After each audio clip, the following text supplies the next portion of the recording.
Welcome to Pretty Lies and Alibis. Let's seek the truth and travel the long road to justice together. What you know, Alibiers, welcome to another episode of Pretty Lies and Alibis. I'm Gigi. Good to have you here. It's Tuesday, December 30th. Tomorrow night, New Year's Eve. Really excited to see what the new year is going to bring. We're going to keep going today with the Mica Miller backstory. I explained to you guys on the first episode, I was busy working on another trial that I still cannot remember at this point when this story broke, and I never got to do the backstory I like to do on cases that I cover. So today we're going to cover a lot of things from the past before Mica passed away, and it's really clear this situation was constant chaos. Seems like all the time there was something going on, a police report being filed, and also what we're going to do is go through a filing with family court that the mother of his two minor children filed after Mica's death, where she wanted JP to have some psychological testing and ask he not be around the kids until all of that is complete and he abides by whatever recommendations are put in place.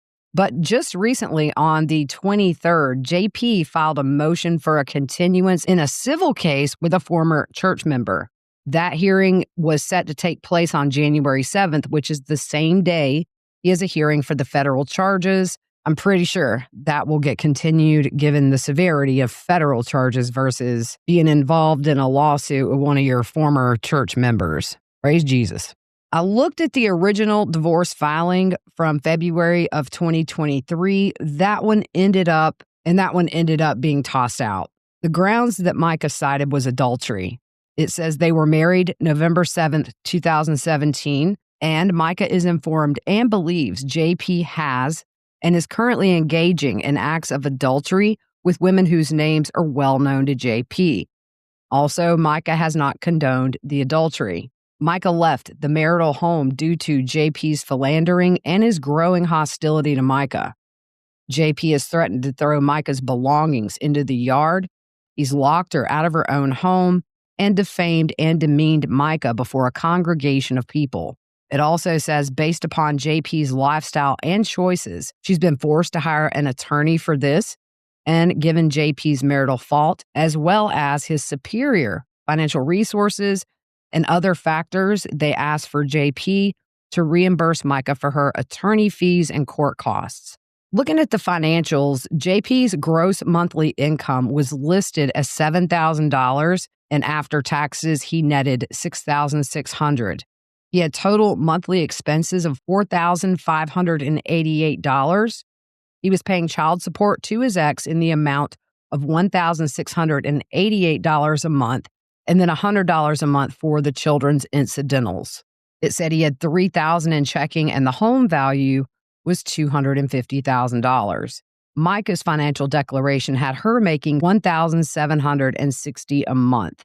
Now, as part of the exhibits that his ex-wife filed in her motion for JP to have all this counseling and not be around the kids, this was one of the first that she put in there. And she was showing that there is this strife within the family coming in at all angles.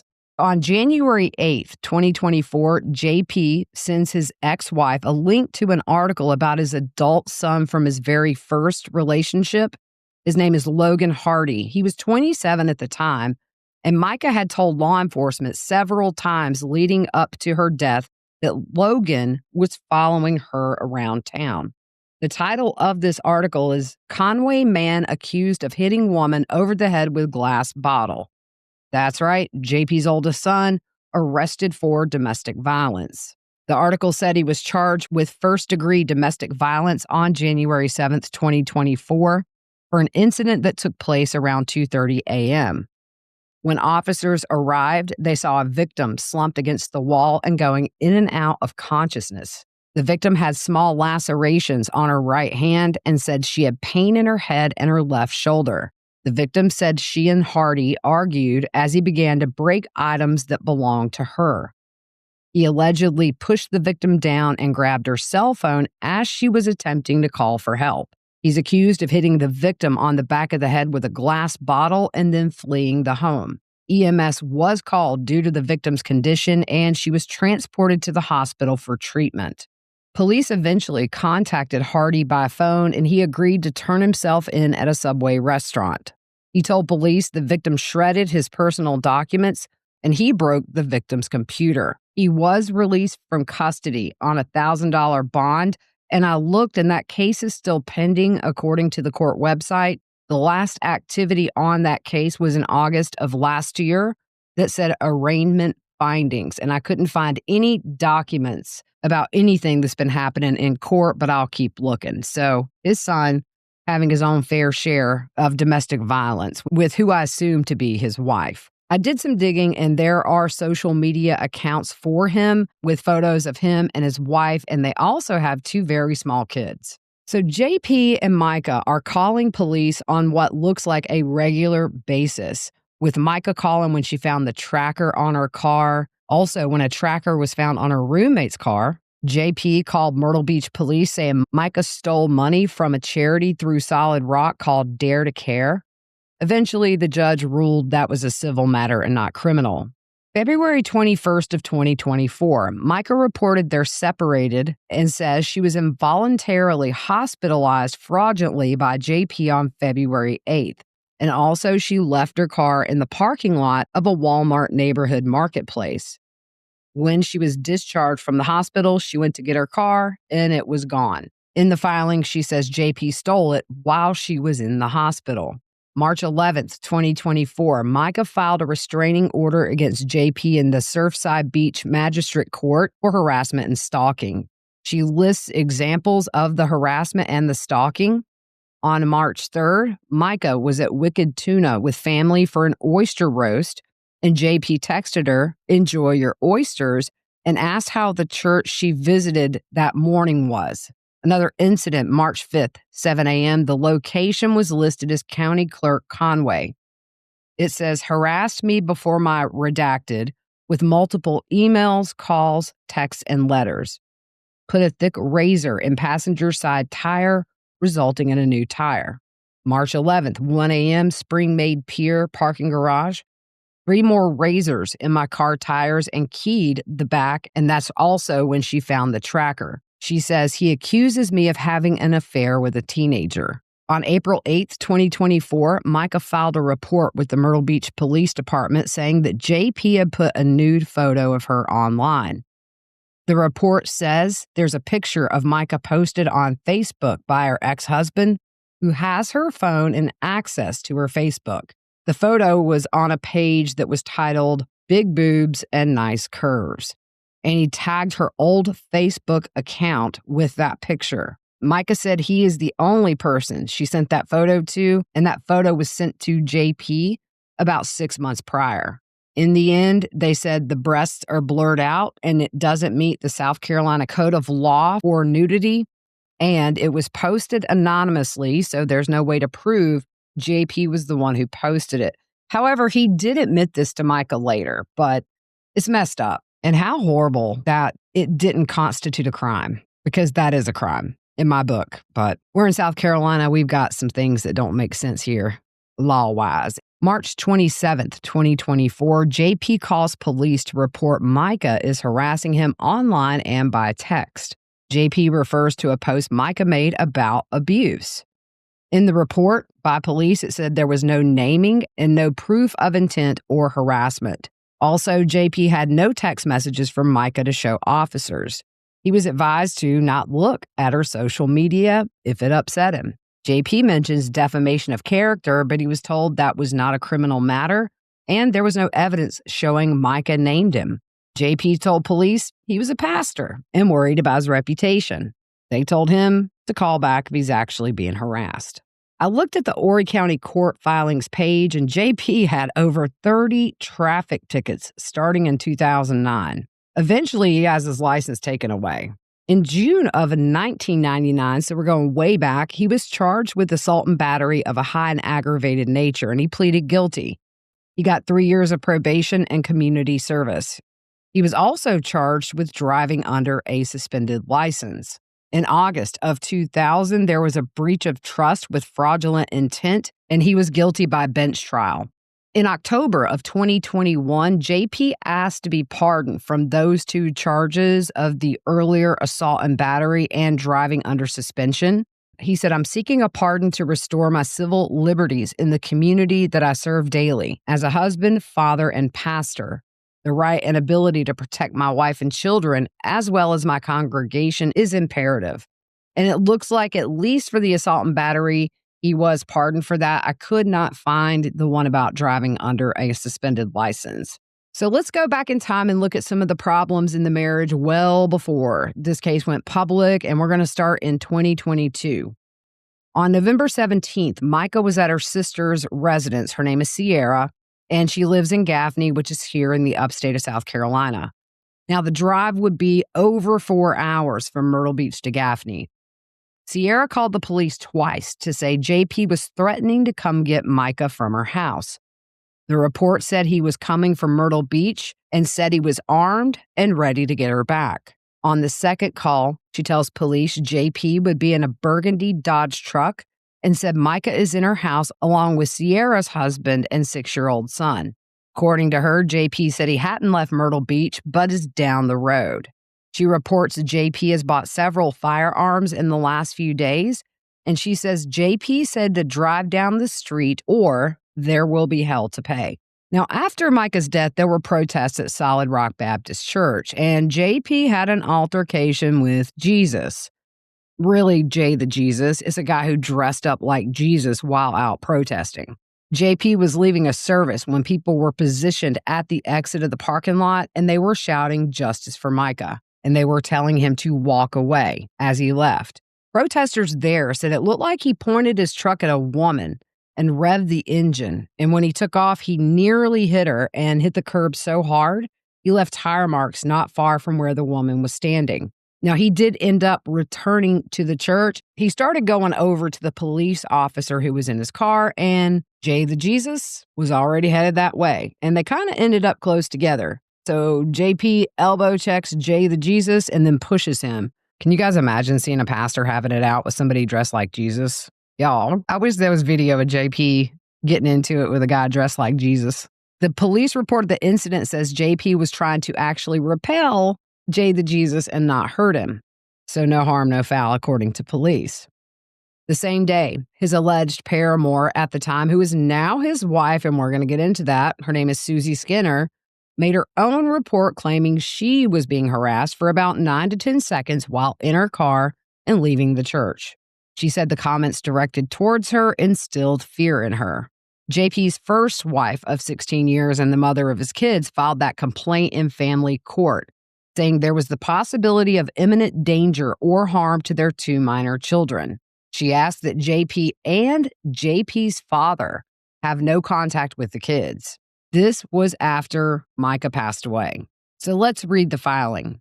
They were divorced in 2015 and had 4 children together, 2 of which were still minors and the subject of this motion. They did share joint custody, but she was the primary custodial parent, and JP had periods of periodic visitation with the minor children. Since the entry of the final order, JP has exhibited increasingly unstable behaviors, failed to provide a safe and stable environment for the minor children during his periods of visitation, and has both exposed and involved the minor children in incidents of domestic dispute and discord, which have been traumatic to the minor children and not in their best interest. Further, it appears JP's mental health has increasingly deteriorated as he has exhibited behavioral patterns that are erratic and irrational. At times, he has foregone his designated periods of visitation based on his own assertions of not being mentally well enough for the children to be in his care. She also says since the final order, JP has used the joint custody as a mechanism to harass, threaten, and control her. They can't effectively communicate or co-parent, and it would be detrimental to the safety, welfare, and emotional health of the ex-wife and children to continue sharing joint custody. She says JP has failed to seek treatment for his deviant sexual addictions and behaviors, which he admittedly confessed to her and elders of the church. He has continued to engage in deviant sexual behaviors and has exposed the minor children to an immoral and unsafe environment. He has exposed the minor children to his adulterous misconduct with his paramour and repeatedly involved her and the minor children in his marital difficulties. It says his current wife was recently found deceased, the tragic facts and circumstances of which have become a major focus of social media, local, and national news. Against her wishes, JP discussed this matter with the minor children, and given the totality of the circumstances, placing the kids with JP would place them in imminent danger and would not be in their best interest. Prior to her death, Mica confided in the ex-wife, sharing intimate details regarding the behaviors of JP and concerns regarding the safety of the minor children while in JP's care. Up until her death, Mica provided a safety net for the children during visitation with JP, and based on her recent death, that is no longer possible. She asks until JP has a complete psychological and parental fitness evaluation and follows all recommendations, also appointing a guardian ad litem to investigate these matters and protect the best interests of the minor children. She asked the court to grant this relief pending the suit as well as permanently. She's asking for sole custody and also to suspend any further contact and or visitation pending the psychological and parental fitness evaluation, as well as following all recommendations pending the suit and permanently. She also says pertaining to alimony and child support, since the final order, there's been a substantial change in circumstance warranting a modification. Based upon information and belief, JP has an income or greater than the amount he set forth in his sworn financial declaration that was filed with the court during prior proceedings. And since the final order, JP's income has substantially increased. She's asking for a modification of child support to reflect the current earnings of the parties, as well as appropriate health care expenses for the minor children, and asks any modification be retroactive to the filing of this action. She also asked for a modification of alimony. She asked JP be prohibited from exposing the children to dangerous, immoral, or unhealthy environments, abuse of alcohol, illegal drugs, smoking, abuse of prescription meds, and exposing the children to their paternal grandfather, Wayne Miller, in any capacity. She asked the judge to order JP not to come to her home or place of employment, and he be barred from threatening, abusing, and interfering with her or her family. And she asked for attorney fees. Now, with this filing, she attached some exhibits. Some of these we don't have access to. They were on a flash drive, and we will never see them because it shows videos of minor children. But there are descriptions. Video of minor children fighting against visitation with father. Video of JP admitting to self-harm ideations, the use of lithium, mental health issues, a voicemail from Mica to her seeking guidance and evidencing severe emotional turmoil with JP, social media posts regarding admissions by JP evidencing mental health concerns and instability. Also, social media posts regarding affidavits issued by Mica's family regarding mental health concerns and the instability of JP. It starts off with a text from Mica's mom to the ex, and it says, "Allie, I'm begging you, as one mother to another, please talk to me. I love you. I pray for you often. Please call me, please. I promise that no one will know we spoke. I'm concerned for the safety of my daughter. I'm asking, begging you not to let JP know I've reached out to you. He will just further isolate Mica from us. Please." So some of these don't have the year, but I'm assuming based on what we know, this is February 15th, 2024. On Facebook, Mica's sister posted, "If you see any posts, messages, or texts from my sister, it is not her. She doesn't have access to her phone, email, Facebook, none of it. You can see from her posts who's actually controlling her account. Don't respond to the nonsense, please." September 28th, there is a text exchange. There is no year on here. It's a text between JP and his ex-wife. And JP says, "By the way, The hole in the bedroom door was Mica, and I have video of her doing it. So don't worry, I'm not an angry person. And he puts a little sideways smiley. She responds that their son's birthday is coming up and says he would rather see his mom and dad at separate times for his birthday. JP responds, that's fine, I'll stay here. She brought in a group text between JP, Mica, and herself. This is concerning asking for their daughter to be able to travel with them. It seems like she is prohibited from traveling with JP, but it starts with a text from his ex. Did you tell Redacted she could go on trips with you when she turns 13? JP responds, what we hope and pray for is there will be a change of heart. Seeing as I have never and will never hurt one of my kids or put them in a situation that would hurt them, you can keep saying no, and you can keep thinking the way you do, but we can continue to pray and hope. We didn't ask, so there's no need to discuss it. But one day, if or when we do, we would love to discuss it. The ex responds, hey, when you talk about it with Redacted, it absolutely opens the discussion up for all of us. Redacted can't have normal privileges because you have committed terrible crimes of sexually molesting underage children. Sadly, this is reality and we face it and deal with it. If you don't want to discuss with Redacted, then you shouldn't bring it up. Or if she asks and is sad she misses out on vacations and such, maybe you should take ownership and responsibility for your actions, present or past, and own it. Say it's your fault and move forward. If you need or Mica want to discuss this more, let's sit down and talk about it. JP responds, this has nothing to do with my own child. The fact that Redacted is with me all the time from morning until night means there's no difference between night and morning. She's with her dad. The time of day doesn't matter. You can do whatever you want. It's evil to even suggest that a child might think their parent would ever hurt them in a million years. The ex says, I don't. I tell her the truth why you legally have lost privileges. JP says the reason I don't have this privilege isn't because I did something wrong legally. It's because I signed a document that you told me to sign. You have allowed Redacted to stay overnight before, and you could allow it again if you want to. There's no difference between Redacted being with me during the day, afternoon, night, or morning. It's all the same. Ultimately, though, it's your decision per legal papers. DX says we can sit down and discuss this more in person.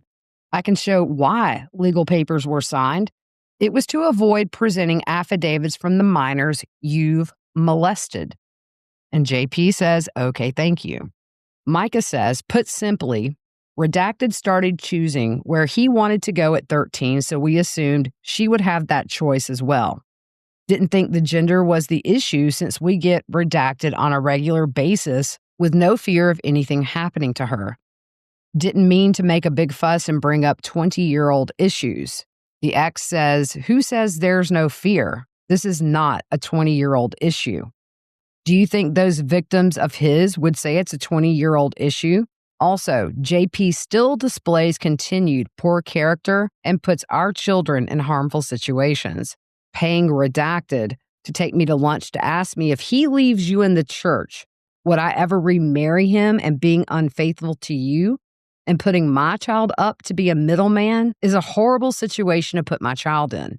Getting a job for Redacted at a location where their boss was one of his mistresses is a horrible situation to put my children in, especially since she had told a teenage coworker she slept with her pastor before her wedding, and those kids could have told my children at any point. That is absolutely putting my children in harmful situations. Also, having Redacted around children who was in a former inappropriate relationship is also a horrible situation to put my children in.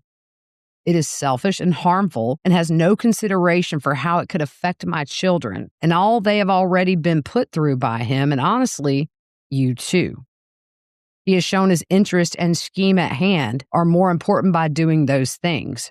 This continued lack of character is harmful for all involved, and I will not hide it or pretend all is well when a finger gets pointed at me as though this is a possible misunderstanding or overreaction. I am peaceable, but I will not tolerate any blame shifting and gaslighting, intentional or unintentional. JP responds, okay, thanks. Mica says no one is pointing the finger at you saying John Paul's actions are your fault. However, what you heard about Redacted is not true. I've done my due diligence. As far as Redacted, I'm aware of her transgressions, kiss, pictures, and John Paul's lack of guts to get rid of her sooner. I hope this won't affect your opinion of her children. Not sure who this person is. If y'all know, let me know, but maybe my brain's just glitching right now. March 30th, 2023, JP to his ex-wife. Mica moved out so she can hang with her sisters, etc., etc., etc.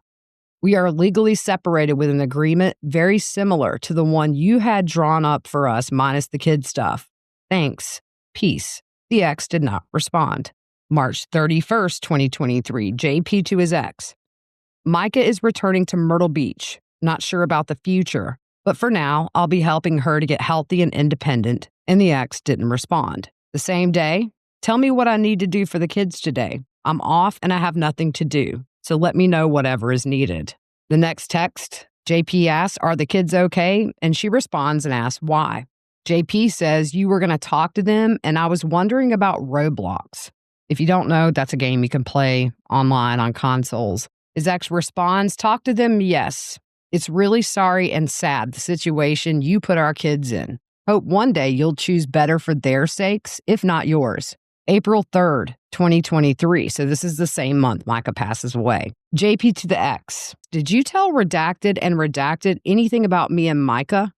Well, never mind. They said you did. I would love to be the one to either share my stuff with them or at least share my heart with them before they hear your side of whatever. Thanks. Mica could come home any day. We don't know. The next text is September 21st, 2023.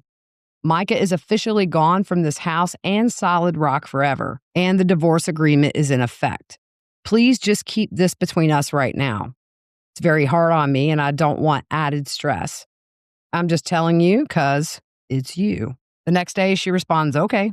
Now, this next exhibit, it says text from JP to X about his sister who was living with him, indicating them wanting to self-harm and being upset while children were present, evidencing further concerns about exposure of children to instability. There are several texts in this document that are out of order, but I tried my best to put them back in order. It's hard to know what some of this means, but you can see just the constant chaos with JP. Had to be so exhausting for Mica and the ex and probably anybody who's ever had the unfortunate luck of calling this dude a significant other. October 17th, 2023, the ex says, feel free to bring the kids home a little bit early tonight so we can get to bed early. JP responds, they're both wanting to go to your house to eat. The ex responds, okay, no dinner and dirty clothes. JP says, I'm sorry, I'm doing the best I can right now. Grace, please. November 28th, 2023, the ex asked JP if he could pick up a trifold poster board. JP responds, I doubt it. Redacted just walked in crying her eyes out with the baby. Kids are eating dinner. I'll probably not be able to leave until 7:30 or 7:40. The next day, November 29th, JP sends a photo to his ex, and then it says, I'm worried if I get completely out of their cases that one of them will do something horrible, like self-harm or whatever. I'm worried Redacted could self-harm, and Redacted would attack, and then there's a long line Redacted. December 21st, JP to X. Honestly, I would in a heartbeat. We are not in a good place, and this house is filled with strife. So sorry. So clearly, she was offering the kids to him or asked if he could watch them. January 9th, 2024, the ex asks if he knows what time to get one of the kids. JP says, Redacted, crying in my living room and bedroom. I'll call you in 2 minutes. Now, this last part's very, very disturbing to me. There's an exhibit that said text from the cell phone of the party's minor child to Mica were actually from JP, and they're showing how JP put the children in the middle of his marital affairs. And it says, note, the minor child did not write these texts. They were done by JP acting as though it was the minor child to attempt and persuade Mica to come home. That is horrible. So it starts off, hey, it's redacted. When are you coming home? Dad just cries and prays real loud. Mica, I wish I could come home, and she puts a little sad face. Dad says you can anytime. I told him I'm asking you about lashes. Mica says he says different things to me. I miss you guys very much. I cry too. JP, acting as the child, he said he's sorry and it's your birthday. Mica, yep, I'm 30. Just got my toes done at Daisy. Wife is going to move on, but it will be really weird for a bit. And she puts a sad face. JP acting as the kid, so you're not coming home ever? What can I tell Dad to do so you can come home? I prayed with Dad for you to come home. Mica, thank you for your prayers. Inside, I know he knows what's right, but we have to make choices that line up with that. You're really smart and kind and pretty, like your mom. I'll miss you. JP, as the kid, Mom said boys are dumb, but I know Dad loves you a lot. I've never seen him cry so much. If he asks you, we talked about lashes. I have to delete this. Mica, I understand. JP, as the kid, I'm praying too, without Dad, that you will come home. He's crying so loud right now. Can you talk to him, please? I promise he loves you. He has your pictures all over the house. He won't do anything with us. He just keeps crying. Mica, last time I tried to come home and be peaceful, he called the cops saying I was trying to break in after he was the one that asked me to come. My hands are tied, and there's a crying emoji. He would not even let me in. JP, as the kid, can I ask him? He has done dumb things, but all he does is ask God to bring you home. He doesn't even get out of the bed. He just cries. I really liked you with my dad. Mica, I know it's really hard and I didn't want to stay away, but he has already filed the paperwork. I didn't even file anything. He is leaving me and trying to make it seem like I left him. I don't think it's healthy for you to get involved because it's a lot for anyone to process. Keep praying, and if you have any questions, tell your mom and I'll talk to her. JP, as the kid, I told him I'm asking you about lashes. And then there's 3 crying faces and it says it's gone too far. JP, as the kid, I don't know what that means, but I prayed with Dad for you to come home. So we're going to end it there. I mean, honestly, doing that with your kid's phone, trying to play on her emotions, acting as if you are a child she is clearly bonded with. And clearly, the mother of that child trusts Mica and appreciated the fact that she provided that safety net. Unhinged, crazy, horrible father. Blows my mind. And there is still so much more with this case to dig into. It's not going to be a quick series. I'm going to get these out as I can. But I appreciate you guys tuning in. Don't forget to subscribe if you haven't already. If you just look to the right of my logo, and if it says subscribe, you're not subscribed. So be sure to click that. Like the video, share it with your friends. And also, I found out about the hypes. So you get 3 hypes a month for free. So anytime you think an episode is good and you want to hype it, it really helps push this podcast out to the algorithm, and it gives a little bit more exposure than I normally would get. And I do appreciate it, but do not pay to hype anything. I don't want that. All right, guys, that's it for today. I hope you guys have a good rest of your evening, and we will see you soon.